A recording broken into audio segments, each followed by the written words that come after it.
We begin in God's name. Greetings. Welcome once again to From the Desk of Ghamidi. The discussions continue in the 23 questions series, and today marks the 64th installment in this series, and we continue with our conversations on the topic of music and singing. We are starting the 7th episode on this topic today. Thank you so much, Ghamidi Sahab, for your time.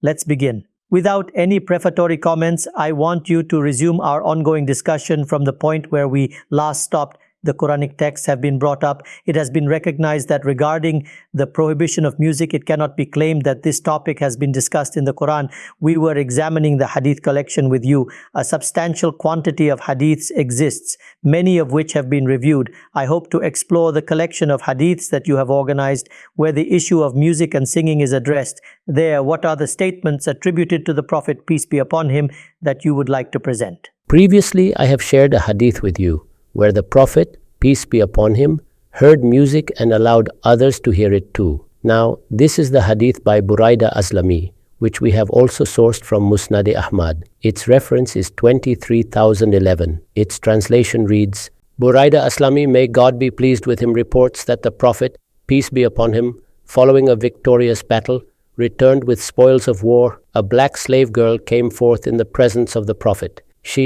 A black slave girl came forth in the presence of the Prophet. She stated, O Messenger of God, I vowed to God that if you return safely, I would play a percussion instrument before you and sing a song to you. That woman, or that slave girl, made this request to the Prophet. The Prophet had just come back from a battle. Clearly, it was a moment of celebration. When the Prophet had departed for battle, clearly, the prayers and supplications of Muslims accompanied him. The slaves and slave girls would have also prayed for the Prophet's safety. She expressed that she had vowed that when you returned as a victor, she would celebrate this way. In this manner, she would welcome you. She would play the Duff and sing for you. In the Arabic language, it's referred to as Duff, but in Urdu, it's commonly called Duff. The Prophet said, if you vowed it, proceed. Otherwise, refrain. Understood. That is, the Prophet, peace be upon him, has said two things here. One, if you vowed, then proceed. The second, if no vow was made, then abstain. Both should be understood. If a vow is made for something prohibited, then its fulfillment is not allowed. If it's for something forbidden or disliked or makruh, then the Prophet would never permit it. He wouldn't allow it in his presence. His very first statement would be, a vow for something forbidden cannot be made. You must not do this under any circumstances. That is, it's not permissible to vow for a misdeed, to commit to something that is forbidden, and then it gets sanctioned just because a vow was made. The Quran also employs this term in the verse, Ijtanabu kabair al-ithmi wal-fawahish, steer clear of major sins and wickedness. It is one thing to classify an act among major sins. It is invariably clear that an act is sinful. Equating anyone with God is akin to attributing falsehoods to God. There is no doubt that it is a major sin. The first thing he mentioned was if you have made the vow, then fulfill it. So, it suggests that this act in itself is completely permissible. Fundamentally, it is fully allowable. Nothing in it is prohibited. Thus, if a vow is made, fulfill it. Now, why did he say, if no vow was made, then refrain? I've elaborated on it. I've written that this refusal indicates, according to my personality, I do not deem it appropriate that to celebrate a victory, such songs are performed before me. Indeed. There are two sides to things. When I addressed these hadiths in the context of photography, there too, two aspects emerged. One aspect was where the Prophet, peace be upon him, prohibited those images that could lead to idolatry or shirk. And another time, he ordered a curtain to be taken down simply because he disliked ornamental representations within his house. Correct. Can they intervene and forcibly prevent it? In response to this query, our tradition has commonly accepted idolatry and kufr should in fact be eliminated. That is, the collective systems of their government, their systems, if they establish them, the ummah, should aim at the eradication of idolatry, or the intent is to express a disapproval of it. This refrain can never imply this, because the Prophet has initially permitted it. if you have made a vow, then fulfill it. Now there's another aspect to why this prohibition was stated. Thus, it's important to understand it in this context. Obviously, the other aspect can only be that when the Prophet, peace be upon him, would return from battle, the victory has been celebrated. When it's a time for joy and celebration, as a Prophet, he would prefer remembrance and gratitude towards God. Prayers are offered. He wouldn't appreciate that on such occasions, songs are performed for him, peace be upon him. This is the other reason for this term of prohibition being used. The meaning of this refrain is that it doesn't suit my personality, that on a victory occasion, songs are performed in this manner. However, if you've made the vow, then proceed, as it is not a prohibited action. Okay. Now, this point is clarified fully, why it was said to fulfill it and why it was said refrain. She said, yes, I truly made that vow. Here the narration continues. The narration proceeds. She said, yes, I indeed made that vow. Buraida reports that after this, the Prophet, peace be upon him, sat down and she began playing the Duff. Okay. Meanwhile, Siddiq, may God be pleased with him, also arrived, and others as well, while she continued playing the Duff. That is, she sought permission from the Prophet, peace be upon him. She began playing the Duff. Sayyidina Siddiq entered. She continued playing the Duff. The Prophet, peace be upon him, stayed seated there. Siddiq, may God be pleased with him, too sat down. Other companions also arrived. The reason for their arrival is evident, as the Prophet, peace be upon him, had returned from battle. Having returned victorious, thus others would have come for the same reason. So, Siddiq arrived, he too sat down, others joined in. She continued playing the Duff.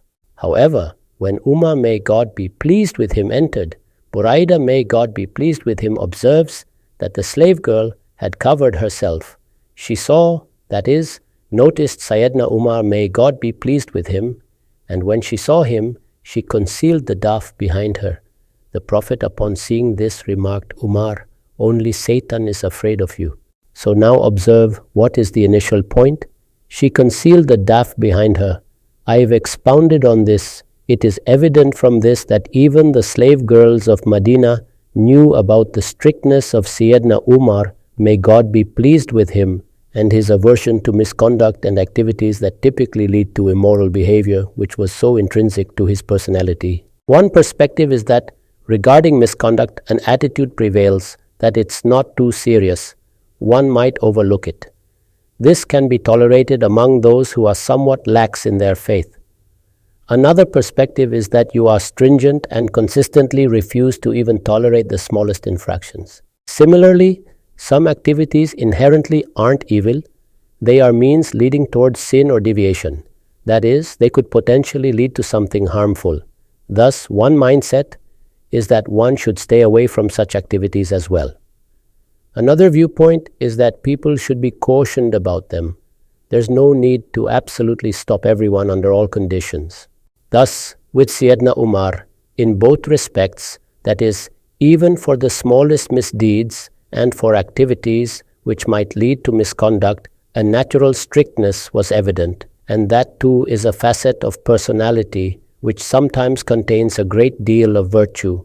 Thus, when she saw Sayyidina Umar, so I have noted regarding this, that even the slave girls were aware of the difference between his disposition and that of Sayyidina Siddiq, about his demeanor and the temperament of the Prophet, peace be upon him, himself. That is, here the discussion isn't about religion per se, or about the ethical dimension of something, or concerning any tactic. What is someone's stance? Do we consider its strictest interpretation, or do we assess it appropriately and then make a decision? Thus, this rigor was part of his nature. She recognized it. So what did she do? She hid the Duff behind her? The Prophet, peace be upon him, upon seeing this, stated, Umar, Satan fears only you. Now, what kind of statement is this? Umar, Satan fears only you. That is, who was present just before this, the final Prophet of God. She had asked permission from the Prophet, peace be upon him. She started playing the Duff. She began singing. One might question, does Satan not fear the messenger of God? He certainly does. Sayyidina Siddiq, What a remarkable figure he is. You know his position within the religion. What is his standing regarding piety or taqwa? What is his role in terms of his companionship with the Prophet, peace be upon him? And what is the extent of his contributions to the religion? The Muslims have unanimously chosen him as the successor to the Prophet. He was no ordinary figure. Does Satan not fear him? So this serves as a lesson for the fact that such statements do not become basis for legal rulings. They do not determine what is right and wrong in a matter. In such cases, we must look into its context and the circumstances. Since his personality was marked by strictness, since he was one who would not endure even minor misdeeds, since he was firm about matters that could lead to any harm, thus the Prophet, peace be upon him, has commended this aspect of his character. Hence, regarding this, I have composed an explanatory note which I will recite to you. I have written that this is solely a sentence of praise, not a comparative statement. Various sentences are used for comparisons, and there are others spoken in a way that might seem comparative, yet are simply expressions of commendation. This is strictly an expression of commendation and does not suggest that the Prophet and his venerable companions were engaged in any satanic activities or that Satan was unafraid with them. Neither of these interpretations is viable. That is, no satanic activity was occurring, nor was the situation such that Satan was unconcerned with Siddiq, may God be pleased with him, or indifferent toward the other venerable companions, or unafraid of the final messenger of God, peace be upon him. It does not imply that the Prophet and his venerable companions were engaged in any satanic activities or that Satan was unafraid of them. Such statements are devoid of any comparative intent and are voiced regarding traits that are inherent to a personality. The intention here is that speech is language, it is not logical reasoning. At one place, he uses these very terms and states that religion is the same as the modern-day concept of state. I can put it in simpler form and say that suppose we have to introduce Islam today, we shall say it is a state. This means he made Islam and the state synonymous. The Prophet, peace be upon him, remarked about Sayyidina Umar that upon his arrival, it was observed by a slave girl that she concealed the Duff behind her. So only Umar frightened Satan. What conclusion would we have drawn from it? In what context would it have been interpreted? What conclusions would have been derived? Thus, place the matter in its context and examine it. Therefore, I draw your attention to the practical nature of topics in the narrations. There, no novel principles or rules are articulated. Instead, regarding the applications, where a certain point is articulated, how it was expressed, and in what context it was made. Now observe the entire matter. That is a separate issue calling for a detailed study of his method of dealing and approaching the matter. Here, I intend only to give an example. If you ask Imam al-Ghazali what the punishment of apostasy is, he would say, death. If you ask Ibn Taymiyyah, he would say, however, when she noticed Sayyidina Umar, may God be pleased with him approaching, she also concealed the Duff, and the Prophet, peace be upon him, also made this gracious remark. It never indicates that the Prophet and his esteemed companions were engaged in any satanic activities or that Satan was unafraid of them. Such statements lack any comparative elements and are made when certain traits are predominantly seen in a personality. Here, the reference to Satan considers that every aspect of singing and music, which we have detailed in narration 9. Previously, the narration which was introduced numbered 9. A phrase was mentioned there in that narration, and I had previously expounded on that phrase. I clarified that the breath from her nostrils has a captivating effect that enchants people. The Prophet expressed this while allowing Sayyida Aisha to listen. The Prophet had conveyed this to Sayyida Aisha. The exact phrase used was قَدْ نَفَخَ لَلشَّيْطَانُ فِي مَنْخِرَهَا, and an explanation for قَدْ نَفَخَ لَلشَّيْطَانُ فِي مَنْخِرَهَا was provided in narration 9. Those things typically associated with wrongdoing, the stringent attitude of Sayyidina Umar, is also a societal necessity. He has adopted the Ahmadi viewpoint, she claimed. Therefore, we are no longer legally united in marriage. So in this way, the request for cancellation of nikah was registered in the court. This led to all the discussion. Judges had to judge, or the courts had to judge, if the marriage of the apostate was still valid or not. We observed this in our elders and also among mature individuals. Clearly, this trait was significantly prominent in Sayyidina Umar. May God be pleased with him, those things commonly utilized for wrongful purposes. Regarding these, the stringent attitude held by individuals like Sayyidina Umar is also a societal necessity, because they help maintain balance. The Prophet, peace be upon him, likely for this reason, has probably chosen not to correct him for this trait. That is, the Prophet, peace be upon him, hasn't even suggested here that Umar should amend his stern demeanor. Why is this woman frightened by you? What does it signify? It indicates that the approach we adopted was also entirely appropriate in its context, and the impression you have created is also relevant. It has even been commended by him. Rather, he has solely praised him. Thus, this is the narration where we can see how the entire issue has unfolded in a thoroughly balanced manner.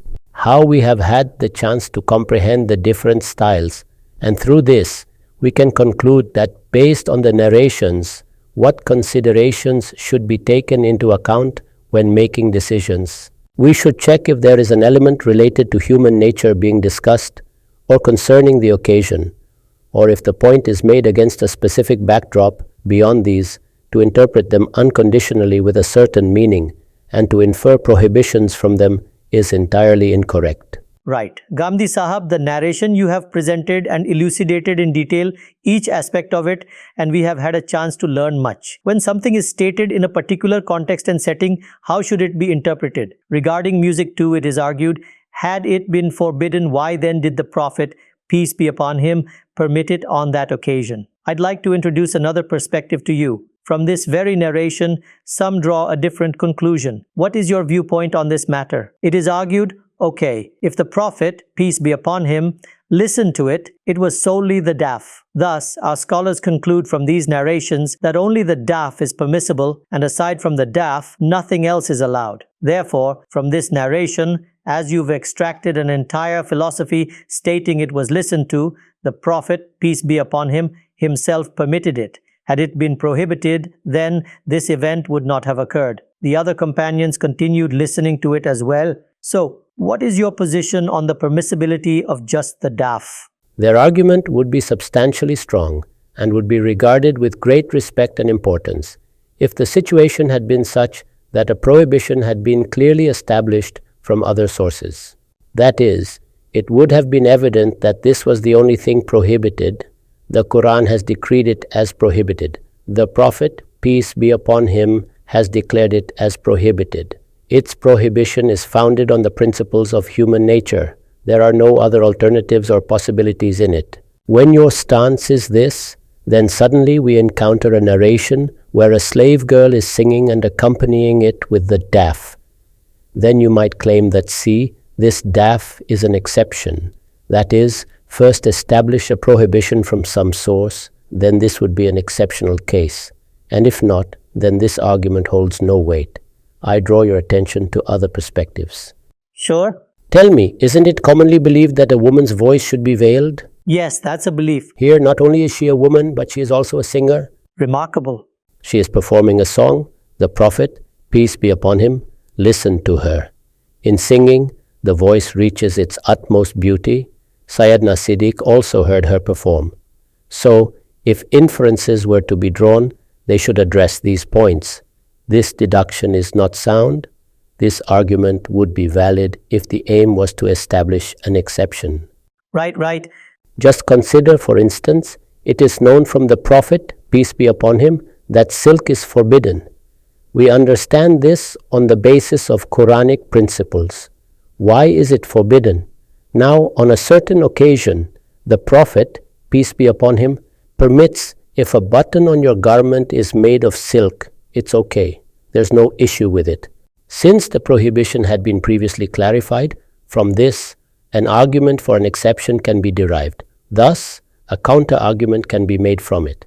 However, with it, we cannot establish a prohibition, nor can we claim that the Messenger of God allowed the playing of the duff, but prohibited other musical instruments. That prohibition must be independently proven. For it, first, a clear textual source is required. And we have observed from prior discussions that neither is such a stipulation present in the Quran, nor has it been explicitly proclaimed by the Prophet, peace be upon him. There is no established sunnah in this regard. What we derive has been based on inferences. We might understand it from a narration or from a discussion on a particular occasion. These should be considered in their proper context. So I haven't inferred anything from it. Not even that music is permissible. I submit that we will continue to observe where caution is advised, where attention is drawn, where a practice's permissibility is sensed, where advice is given, where commendation is expressed. Here, the Prophet has offered a bit of guidance. That is, the narration we discussed earlier. There, the Prophet himself, peace be upon him, made his wife listen. He asked Sayyeda and asked her if she would like to listen to music. Then he himself provided the platform to the woman and then requested her to perform. And when we proceed to this narration, here he granted permission. Here he sat and listened. Here Sayyidina Siddiq was present alongside. And later a remark was also made. Thus, everything should first be placed in its appropriate context. Then we can transmit the accurate understanding of religion to future generations. Consider the narration that follows. This narration is by Anas bin Malik, originally sourced from as Sunan al-Kubra by Nasai. Yes. It is a detailed work, you may like to study it. But the basic point I want to communicate is to see how he placed the issue. Let us refresh the issue. We have to eradicate kufr and polytheism. I have already discussed apostasy. The approaches to this eradication of the problem mentioned in classical fiqh are there were black men. What happened here? A woman had approached and she stated, I had made a vow. Here, some men welcomed him. They danced before him and sang in their language proclaiming, Muhammad has arrived, he is a righteous man. They declared all this in their language. That is, they danced and sang, expressing their happiness, and were singing a song in their dialect. They uttered something in their language which the Prophet, peace be upon him, could not comprehend. Therefore, he inquired what they were uttering. The people informed him that they were saying, Muhammad is the righteous servant of God. Anas, may God be pleased with him, has not mentioned anything in this account regarding the Prophet halting their dancing and singing by the Prophet, peace be upon him. The Prophet? The Prophet, peace be upon him. That is, this is the account of Anas bin Malik. Anas bin Malik is narrating that the Prophet had come back from the battle. He recounts that those Abyssinians, or the dark-skinned men, had arrived to greet him. He reports that they were dancing and also singing. They even performed songs which the Prophet, peace be upon him, did not comprehend because they were sung in their language. The Prophet also requested its translation. Evidently, there could not be a stronger endorsement than this. All this transpired. Now the narrator is stating, Anas, may God be pleased with him, did not mention that the moment the Prophet saw them dancing and singing the song. So the Prophet, peace be upon him, asked them to desist. Why has the narrator clarified this? The reason is that same religious mentality. Since it has been the prevalent notion, the narrator has noted that observe a companion is recounting an event if this had been a prohibited or a disfavored activity, or if it was not to be tolerated under any conditions, then the Prophet, peace be upon him, would have restrained them from singing the song or dancing in such a manner. Thus, I have written that this sentence serves to aid understanding. That is, what the narrator has stated that Anas, may God be pleased with him, has not detailed anything in this event that the Prophet stopped them from such dancing and singing. We ourselves have read previously that on one occasion he himself asked Sayyeda whether she would like to hear a song, Since Islam is a sort of state and is a universal state, it shall not tolerate disbelief. To sum up, kufr, polytheism and apostasy are crimes, which Muslims have to eradicate from this world. These shall not be tolerated. If these crimes are to be uprooted, we have to gain power to do that. What does this suggest? It suggests that no one should employ it as the foundation of a claim that probably they had engaged in such acts of dancing and singing, and the Prophet needed to halt them, and this might not have been documented. He states that there isn't any such mention in the narration. What does istidrak mean, Ghamidi Sahab? It means that at some point a misunderstanding might have arisen, which was clarified. This is a statement of istidrak, correction of an anticipated misunderstanding. Since a religious mindset generally does not embrace such activities. Therefore, the narrator has specifically stated that this incident, though, has been related by Anas, may God be pleased with him. Nevertheless, there isn't any indication that the Prophet, peace be upon him, prevented the individuals from dancing and singing. You have listened to this narration. After this, another narration from Anas bin Malik, may God be pleased with him. Okay, Ghamidi Sahab, you just mentioned that a religious mind does not typically embrace such things. So is it a negative to possess a religious mind? We say that a person should possess a religious mind. A person should adhere to God. So in what context have you utilized the phrase religious mind? A person should adhere to God, should be a devout Muslim, should be someone who follows the guidance of God and the messengers of God. The religious mind is a special term. You see, among us it's said, this has mulayat in it. Or for example, Iqbal stated, the religion of the cleric in the name of God is corruption. Obviously, what does it imply? Shouldn't there be ulema of religion? The terms mullah and mulvi are significant words. We have held these words in high regard in our society. However, what happens? It happens that whenever a tradition becomes established in a society, along with it, various mindsets evolve, certain attitudes become specific to it. Presently, I can't give all the details of its different shades. It is only a comprehensive understanding which I am sharing with you. Kufr, polytheism, and apostasy have to be finished. The question of apostasy was clear. Maulana Maududi introduced a new line of argument for it. How can music also be permissible? So, you see that generally, this type of mindset does not accept them. That is a particular kind of aversion develops towards it. Various aspects of life do not remain balanced. This balance is necessary everywhere. It might be noted that a certain type of mindset, which advocates for a free society, will view things from this perspective. That is, a specific perspective is established, so at times it is necessary to draw attention to it. So, it is not the intention that every person who is religious develops this. Right, Ghamidi Sahab, that is quite clear. Is this narration clear? Yes, sir. Following this, the next narration is from Anas bin Malik. May God be pleased with him, and we have sourced this narration from Sunan Ibn Majah. Its identification is 1899. Anas bin Malik, may God be pleased with him, reports that the Prophet, peace be upon him, passed through a lane in Medina. Some girls were playing the Duff and singing, "We are the girls of Bani Najjar. We are proud and fortunate to have Muhammad as our neighbor."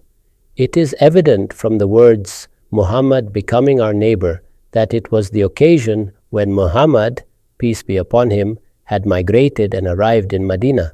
We are the girls of Bani Najjar. We are proud and fortunate to have Muhammad as our neighbor. When the Prophet, peace be upon him, heard this, he said, God knows that I too love you people. Clearly, these are the girls of Bani Najjar. They are singing.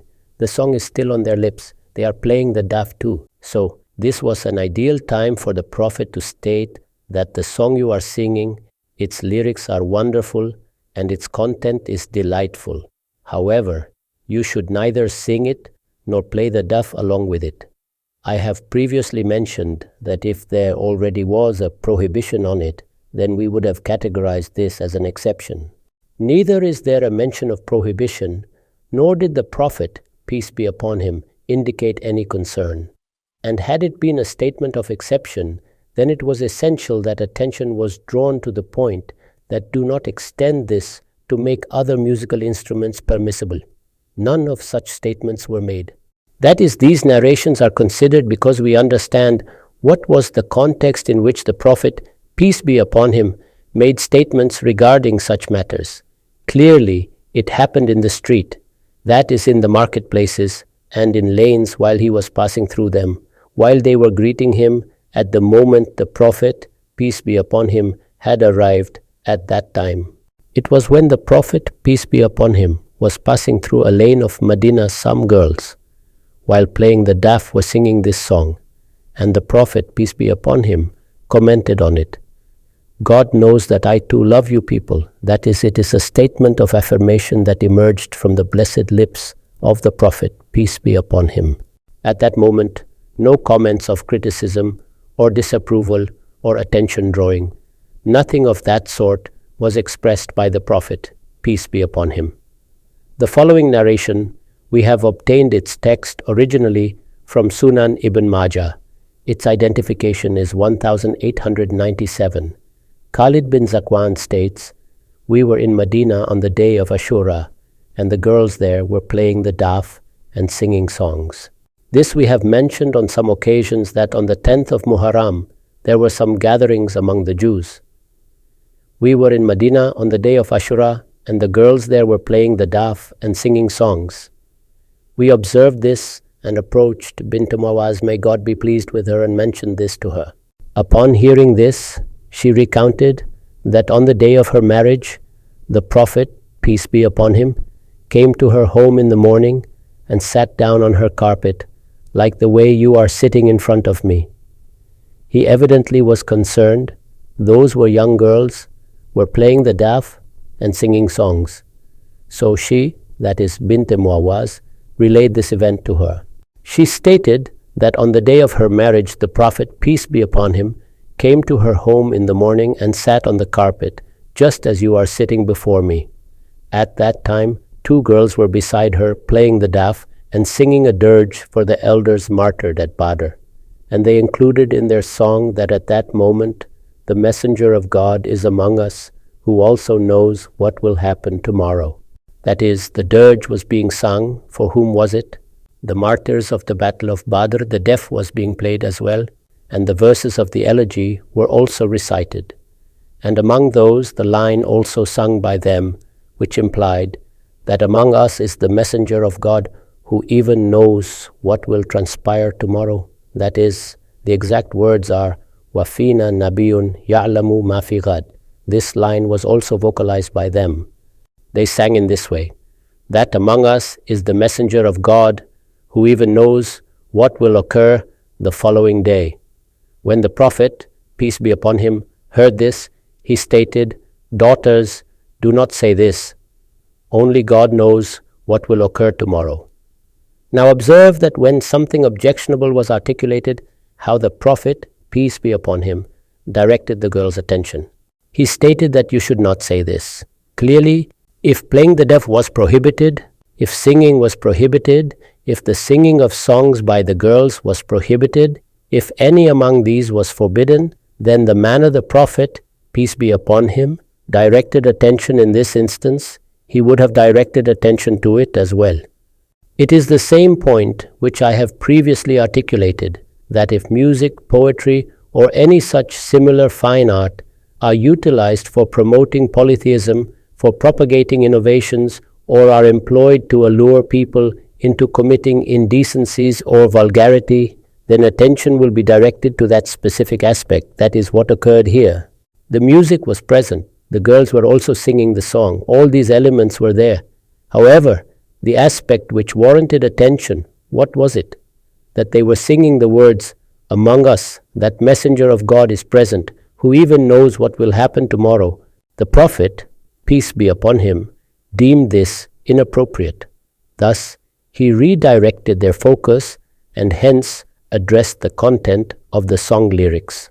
That is the issue at hand. The reason for using the Duff or a melodious voice is to convey a message, a point, or an issue to the audience. As this is an effective means, thus this aspect receives commentary, and it is never stated that one should not sing or play the deaf or play the deaf, but refrain from other musical instruments. From this it is evident that the Prophet, peace be upon him, did not object to singing or to musical instruments. Rather, he corrected them regarding the inappropriate words about him, that is, he focused solely on the content. Regarding singing and music, the correct stance is this, which all true Muslims should adopt. This instruction is so clear in this narration that there is no room for a second opinion whatsoever.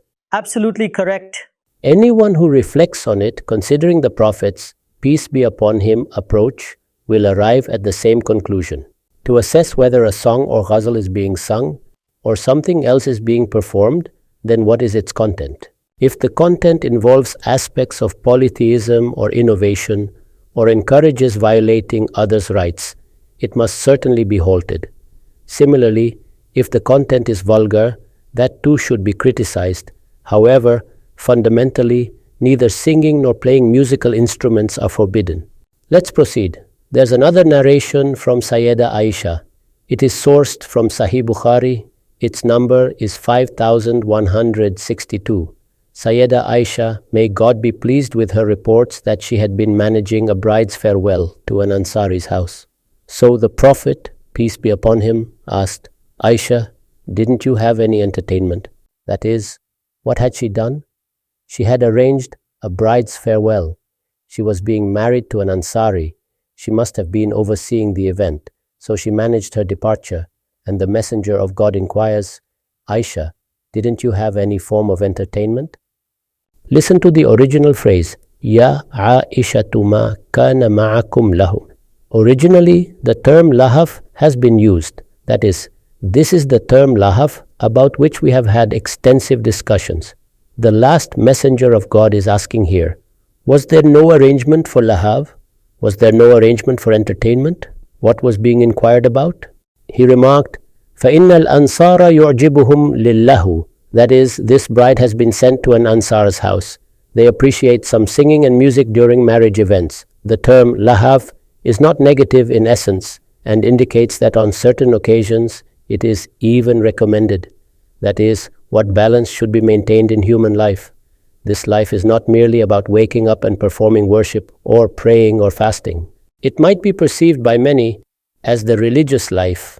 However, the teaching of our Prophet is that all facets of life should be balanced. That balance should be achieved. That is, what needs to be present, like salt in dough, should be there in the correct proportion, not more. What constitutes life should indeed be a part of it. It is absolutely correct that the life of a Muslim should have sober and serious goals. It should fulfill its duties. It should portray a good character in this world. His entire endeavor should aim at the hereafter. However, it does not mean that the human traits gifted by God for enjoyment, lahav, or sports have been forbidden or declared prohibited by God. Look here, an occasion has arisen. Thus the Prophet, peace be upon him, himself inquired, you have arranged a marriage and done so in an Ansari's house. The Ansar really enjoy having some arrangement for singing and music on such occasions. Why didn't you organize anything like that? So what is occurring here? Here the Prophet is advising it. That is, a tendency that can develop in someone's personality on such an occasion. The Prophet has taken care of it and has drawn attention to it. Okay, Ghamidi Sahab. From this narration, what you described about the religious mind, that image also emerges. Those who become more religiously inclined, we see them laying out white sheets where they recite the Quran and claim that on this occasion too, they would uphold the Sharia of God. However, the Prophet has a completely different perspective on it. My friend, we have been doing the same.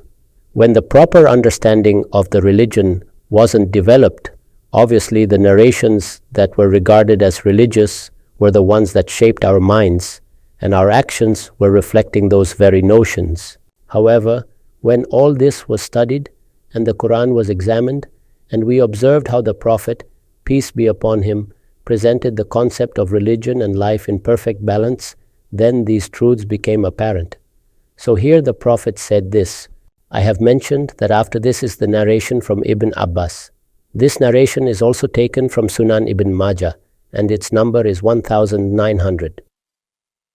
Abdullah bin Abbas, may God be pleased with him, states that Sayyida Aisha arranged the marriage of one of her relatives to a person from among the Ansar.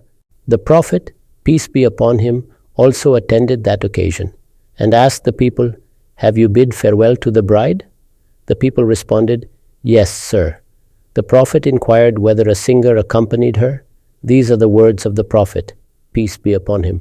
The Prophet, peace be upon him, also attended that occasion and asked the people if they had bid farewell to the bride. The people answered, "Yes, sir." The Prophet questioned whether a singer accompanied her. I will recite to you the Arabic phrase, "Arsaltum ma'aha man yuganni?" Have you sent a singer as well? Sayyida Aisha replied, "No, sir." Upon this, the Prophet stated, "There is a tradition of singing among the people of Ansar." The phrase used here is, "Innal ansara qawmun fihim ghazal." It is the same ghazal that you all recite and sing. The Prophet remarked, "There is a tradition of singing among the people of Ansar. It would have been better had someone accompanied her who would have sung, 'We have come to you, we have come to you. May we remain in peace, and so may you remain in peace.'" That is an expression of joy, a song for celebration. Those words were also suggested by the Prophet, and on that occasion you should have proceeded in this manner. It was a moment of joy. With it, the Ansar would have been pleased, and if some singer had sung this, then this expression of happiness would have been there. Had this been prohibited, then God forbid, how could this be said? I am saying the same, you see, and thus I have written about it. It is clear from this that the Prophet, peace be upon him, on occasions of joy, has even recommended the arrangement for singing and music. Glory be to God. What you have said is acceptable to all, but there are many details, and differences creep in these details. For example, belief and faith are described. If you see the books on beliefs, you will find a long list. These are beliefs. For example, the second coming of Jesus, peace be upon him, or the advent of Imam Mahdi.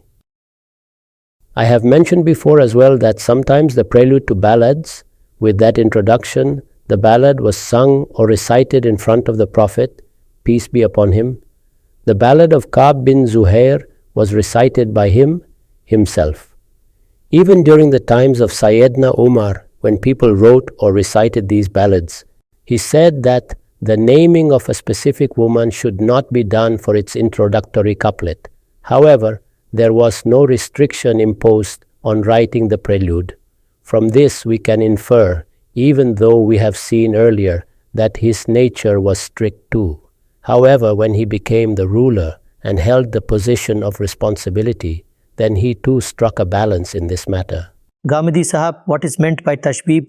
Where there is an introduction to the ghazal, where there is the depiction of beauty and elegance of women, or there is a tale of romance. Among the Arabs generally, the ballads would begin with this. So, this point is clarified here. And now listen to the last narration of this session. This is the narration of Abu Fazari. We have taken its text from Musnad Ahmad. Its number is 18,280. Abu Fazari says, I mentioned to Muhammad bin Hatib, may God be pleased with him, that I have married 2 women. However, in neither of my marriages was the Duff played. That is, to whom is this being said? It is being said to Muhammad bin Hatib, may God be pleased with him. He is a companion, and he tells him that I have married 2 women. However, in neither of my marriages was the Duff played. That is, so that it becomes apparent that a marriage is occurring here. The nikah is happening. The entire community, the entire neighborhood, the whole settlement becomes aware that here, according to the command of God, a relationship is being established. It isn't some clandestine affair. It isn't something secretive. So it was advised to play the duff and to sing songs on such occasions. Express joy so that people become aware of it. Ghamidi Sahab, I would stop our discussion here. Unfortunately, we are running out of time at this moment. Today, numerous narrations were discussed. We are embarked on a journey where, concerning singing and music in the corpus of Hadith, we are seeking to learn from you without any omissions, and your perspective in which you stated that it is the use of things that becomes the reason for their prohibition. Many new insights and points are emerging for reflection. We shall continue this series further. Our time ends here. We will be at your service again. Thank you very much for your time so far. Thank you very much.